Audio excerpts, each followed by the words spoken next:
Good evening from Limerick, Ireland, to fans of the Cranberries from all over the world. And you're all really especially welcome to this very special Facebook Live event. We're broadcasting from the beautiful Strand Hotel by the River Shannon in Limerick, Ireland. And by coincidence, we're in the room where Dolores O'Riordan did her last ever interview for Chinese internet television. I'm Owen Devereux, and I'm delighted to be joined by my good friends, the Cranberries, Noel Hogan, Mike Hogan, and Fergal Lawler. Or should perhaps more accurately I say, Doctors Hogan and Dr. Lawler. You're all very, very welcome, lads. How have you been surviving during COVID-19, during the lockdown? All good. I mean, we've been kind of following the guidelines and staying at home, chatting every now and again on phone calls and texts and things like that. But I mean, like everybody else, just kind of keeping the head down and getting on with it. Any COVID-19 haircuts? That's why I have the hat on. Check it out. The curls at the back here. And was it a time that you could? Have you been writing music, or have you been creative during that time, during the lockdown? Not as much as you would think. Like we were lucky here in Ireland, especially in Limerick, that we've had amazing weather. I know it doesn't look it now, but you know, for the months that we were in lockdown, you know, just kind of hanging around outside, you know, by the house and things like that a lot more so. And I think a lot of people ended up kind of doing that more so than being locked in a room trying to write and stuff. It just didn't feel right. Sure.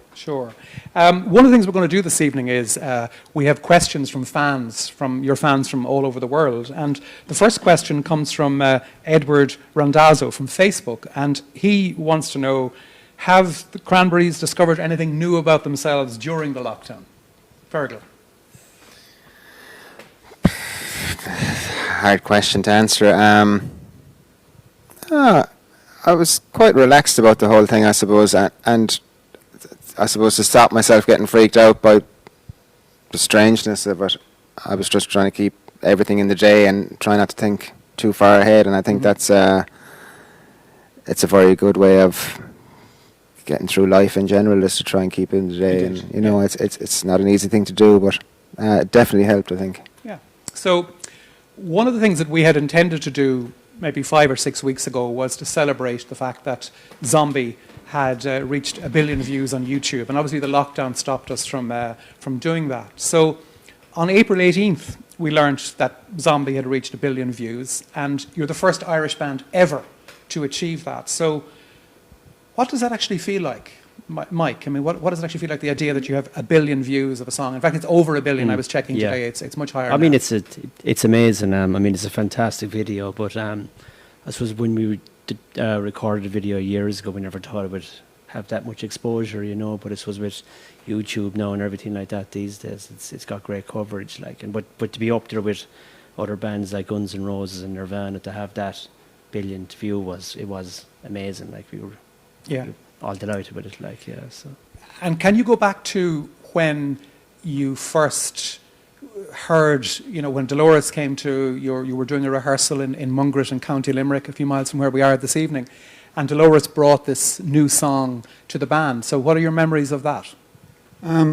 Yeah, we had a place, it's not that far, I guess, from where we are today, and, you know, at the time, we kind of, I guess, we were still kind of writing very, like, early songs, as we would count them. A lot of them, it's kind of hard to judge sometimes what became the first and second album.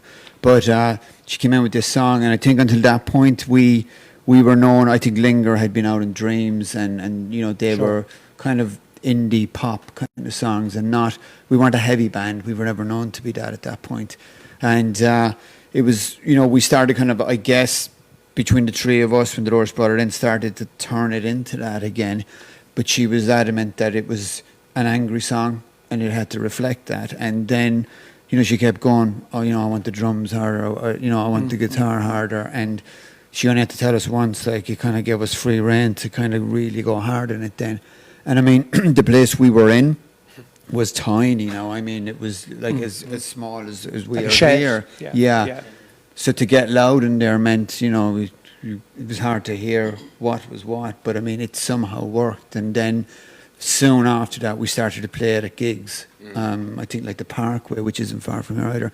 There's an early recording, and it's slightly different there. But for us, we realised, oh, hold on, we can be heavy and still be melodic. I think we kind of thought to that point that, you know, you were like a heavy metal band or something if you did that, you know. So and it kind of grew its own life from there, really.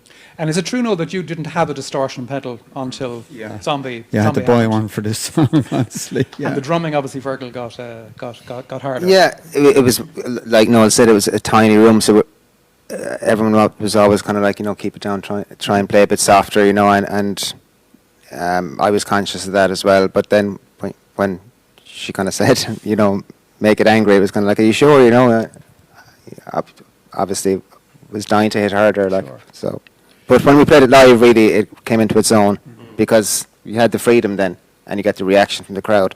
I mean, we played that song, for about a year, I'd say, before we recorded it, and got a fantastic reaction from the crowd every single night, and I think that's why, when it was recorded, we kind of pushed for that as being the single, because we had seen that, you know, there was a fantastic reaction from the crowd. Because you were, like, to use the phrase in sport, like, you were match fit because you had played that song and other songs from the second album so much that when you went to record them, you were very competent and confident in what you were doing. Hayley McKinley on Instagram asked us during the week, what made you come up with the video for Zombie? And Hayley is from the north of Ireland, so she was curious about going to Belfast. What are your memories of shooting what is a really interesting video? It was Sam Baer and Dolores kind of worked on that. Dolores always had ideas, and she'd talk to the director and kind of they'd flesh out ideas between them. The parts that we recorded were in Dublin. We did Ode to My Family in Zombie. Okay. 2 days, over 2 days. Sam went off on his own to Belfast and he was fearless, like he just went off, and I think he kind of just played the dumb American and said, look, I don't know what I'm doing here, but he knew exactly what he was doing and just wanted to get all these great shots. And I spoke to him, Virgil, about making the video for Zombie, and he told me that he initially said to a British soldier, you know, I'm an American guy, I'm making a documentary, but then it turned out that the British soldier was a huge fan of the Cranberries, so he was particularly happy then to help out and allow him to shoot in what still was a very problematic area. It's obviously a song that came from Dolores' reaction to the IRA bomb in Warrington, a very specific event. But the song has travelled. I mean, it's become this much bigger song. It's become very much a song of peace around the world. It's been adopted by different people. So, like, what is its appeal, do you think? It's more than just Ireland, isn't it? Yeah, I guess it has. Like, obviously it has. Here we are 25 years later or more, still talking about it. And it's obviously had, you know, a billion views alone just on YouTube. And I guess it's a song that people can, any kind of troubles, I guess, it can be brought into that. I know there's a line about 1916, but other than that, it doesn't actually mention any kind of thing of a time, you know. Yes. And I think that combined with, I mean, the chorus is, you know, very catchy. And I mean, it's, you know, I mean, it's been sampled and other bands do it, and I mean, it's just a real, you know, it gets everybody up. It's that kind of song. And I think the combination of both things just made it that perfect kind of rock song.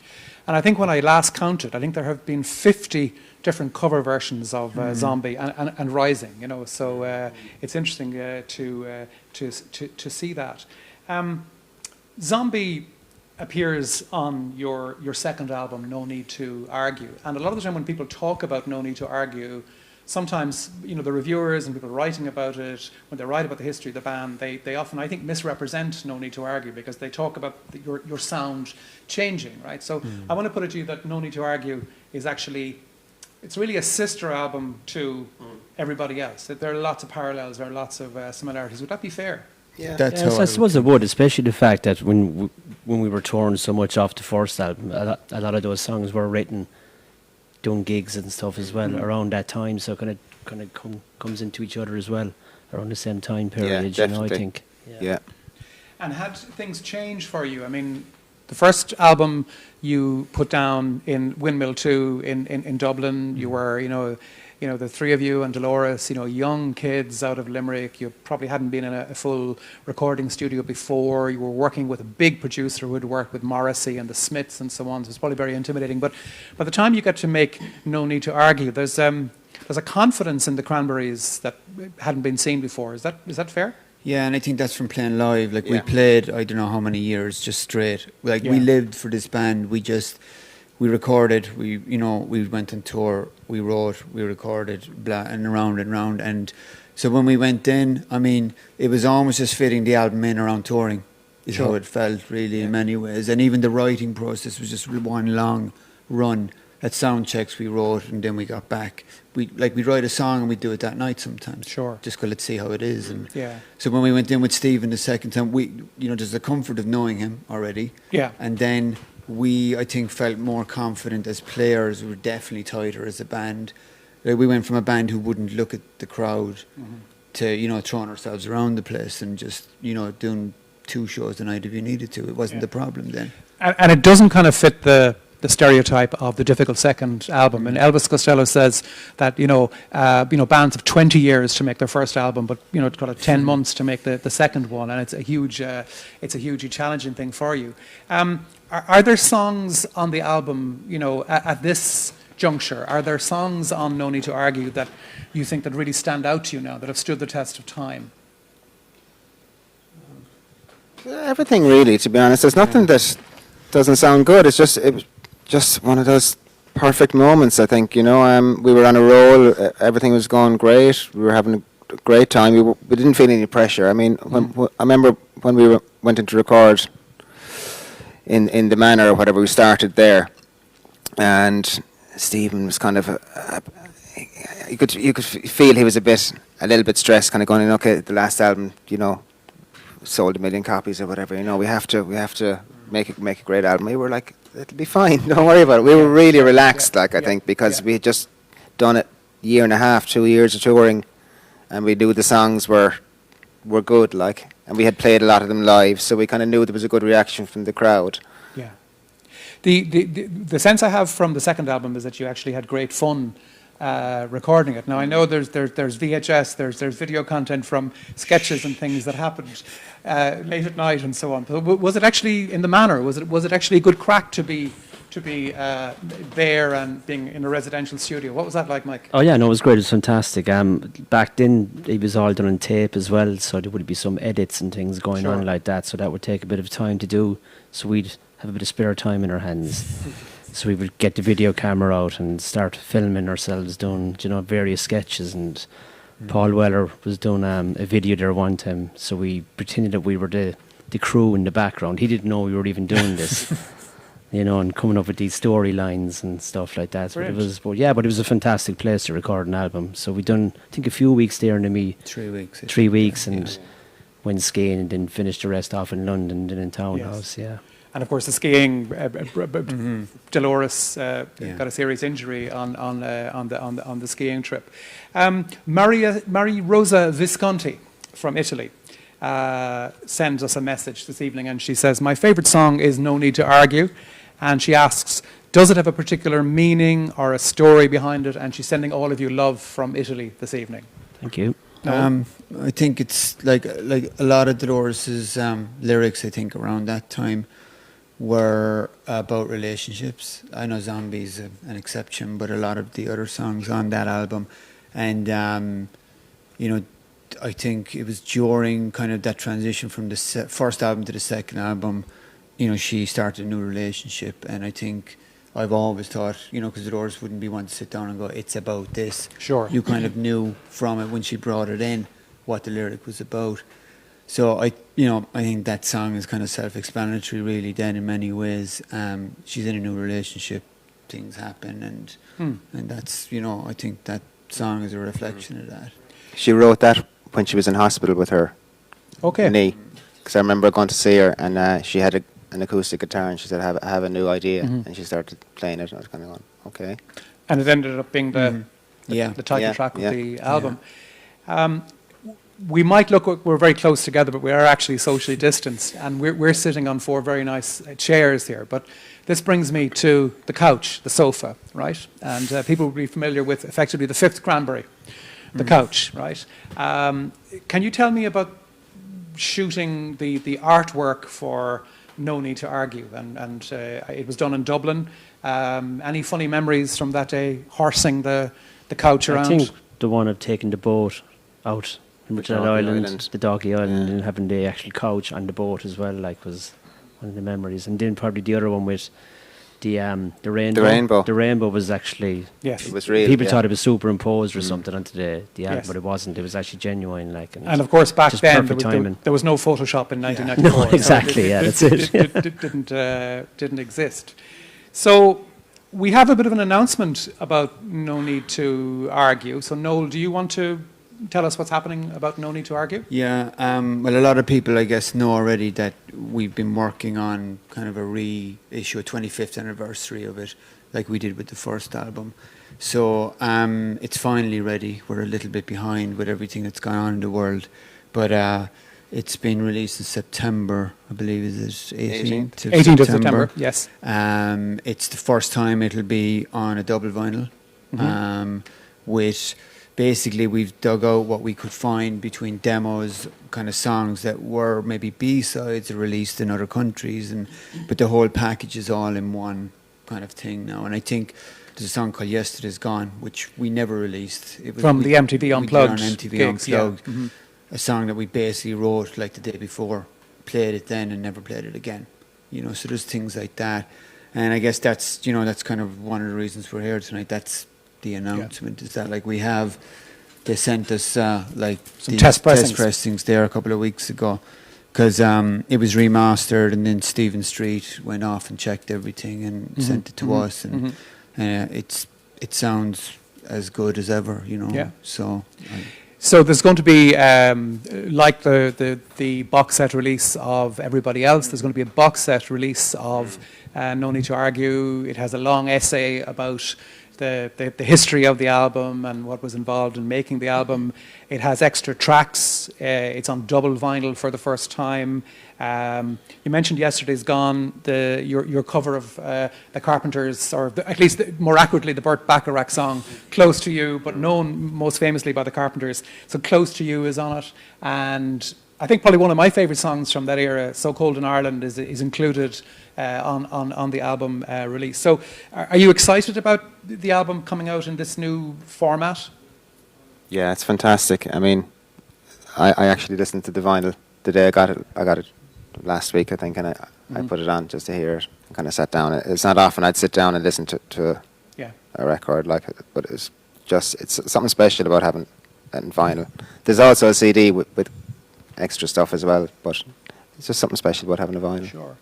And I was thinking a lot lately about the tracks on the original album, and indeed included in this special release. So if you think now about songs like 21 and Ridiculous Thoughts and Daffodil Lament, I mean, they're still 25 years on. They are so strong as songs. And all of the things, you know, we know about Dolores' voice and the influences on her singing style, they're all there. I mean, the lyrics, I think, are even stronger than on the first album. They're quite poetic, really. So it's really a great piece of news for Cranberries fans. And I suppose the commercial bit is that this is now available from this evening for pre-order for Cranberries fans on Amazon and so on across the world. So I'm sure fans will be delighted to have that news.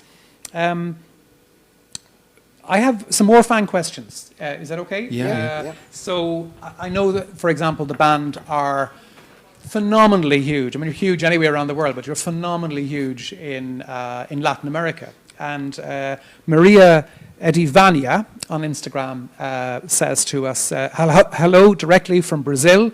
I would like to ask you how you felt when you played here in my country and what you thought about the reception of the fans. So what was it like playing in Brazil and fan reaction? Hi, Maria. We were trying to get down to Latin America and Brazil and all that for a long time before we actually went. Yeah. We'd kind of been asking and asking because, you know, we were getting loads of emails from fans Sure. and loads of people asking us when we were coming down. So when we finally got down, it was just absolutely incredible. There was like a couple of hundred people outside the hotel chanting and singing Cranberries songs and all the time, like 24 hours a day. It was amazing. And the gigs were just incredible, just fantastic energy, huge energy, wave of energy coming from the crowd.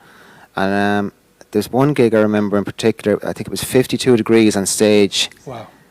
During the day. Ten The hours on lads or did something, right? did a temperature check and there was no air conditioning.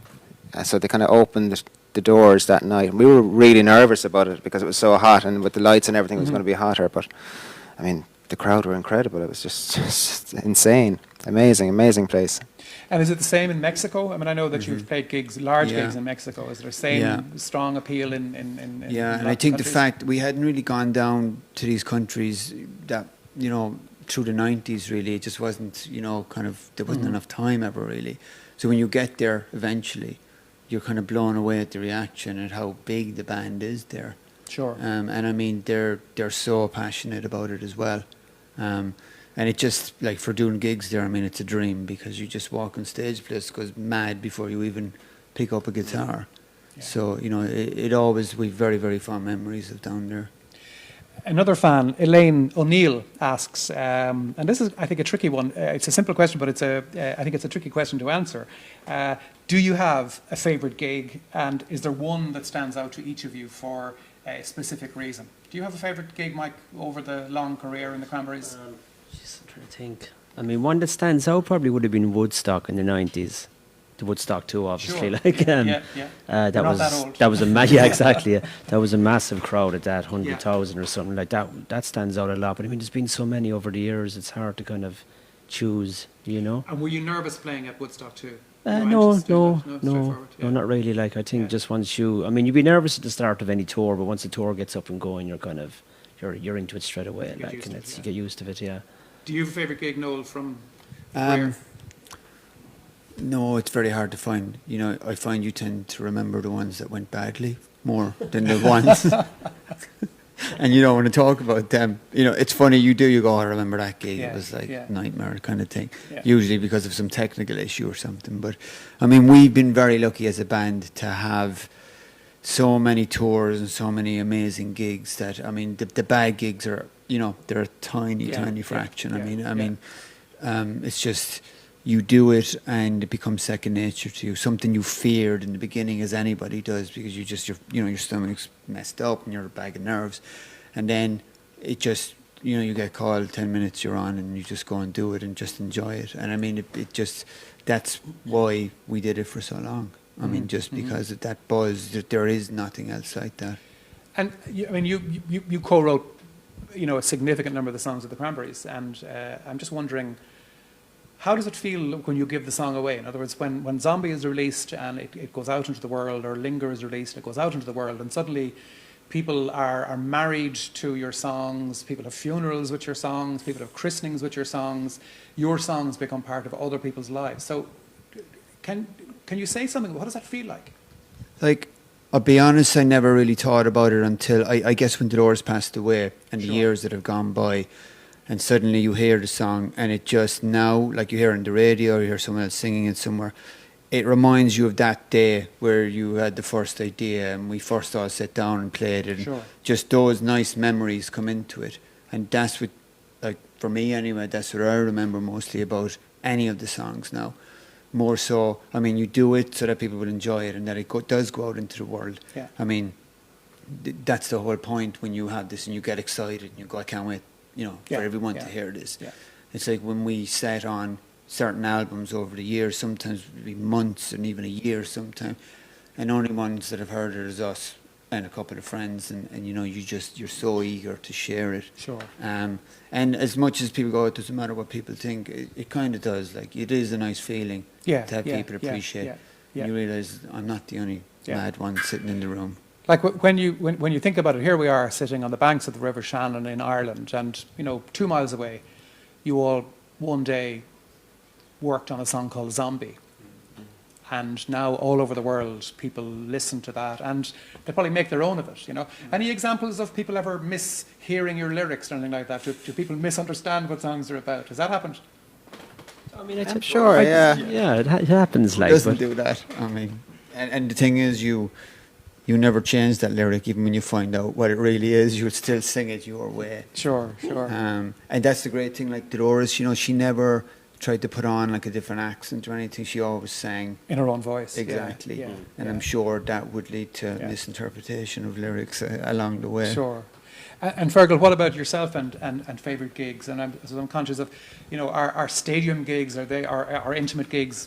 Do you have a preference where they're concerned? It doesn't. No, it depends on the night. I think when it really clicked for us was when we started playing in theatres.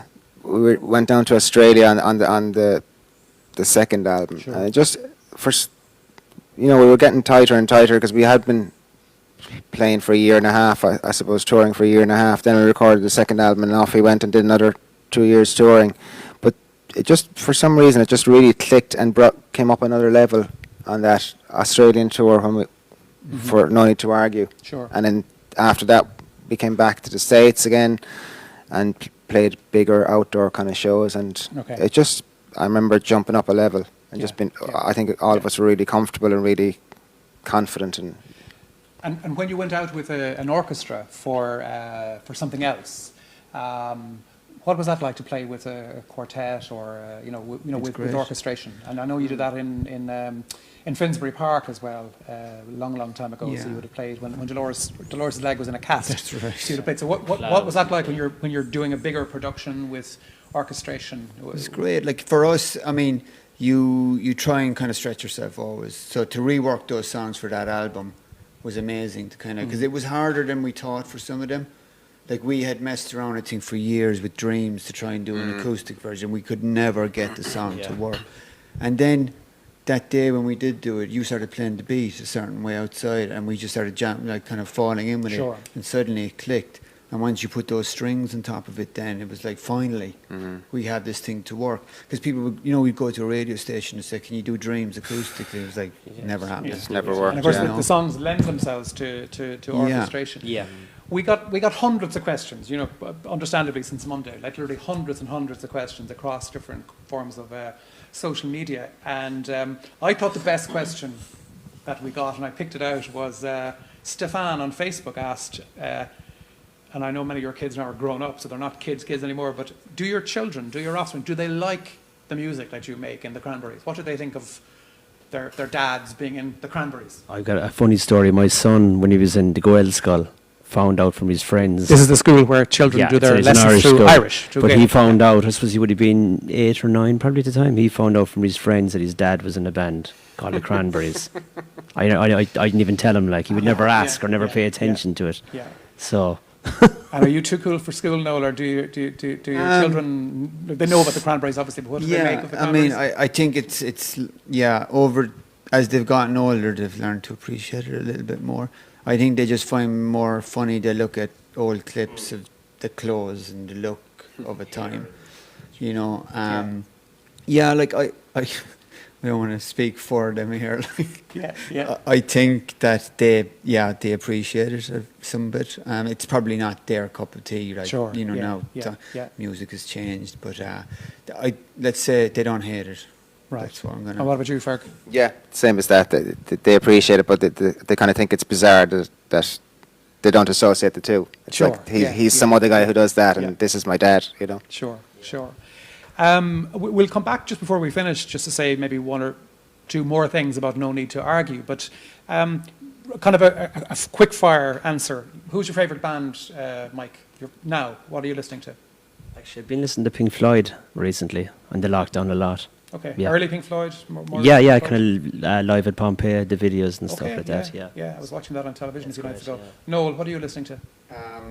I've kind of just gone back to stuff I grew up with more so, because I'm not really great at keeping up with new bands at Sure. the moment. So I've gone back to the old kind of reliables, and it's always when there's nothing else to listen to. It's like just put that on there. Yeah. So The Cure, New Order, yeah, those the usual Smiths, suspects, yeah. And Fergal?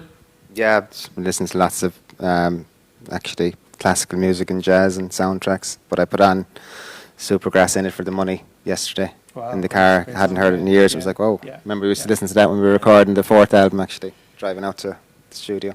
So as we close then this evening, we just have a couple of seconds. Have you a message for your fans? What would you like to say to them before we go? Even now, like many years on since Dolores passed away, like it's amazing to see the fans still kind of getting in touch all the time and keeping the whole thing going, keeping it alive, and just so they know that, you know, Dolores would be delighted to see that, and we still really, really appreciate that. That's fantastic, Noel. Mike, Noel and Fergal of the Cranberries, thanks so much for talking with me this evening. I hope fans all over the world enjoyed the chat. Congratulations on the new release, and we're all looking forward to seeing that on the 18th of September on Universal Music. Thank you. Thanks a million.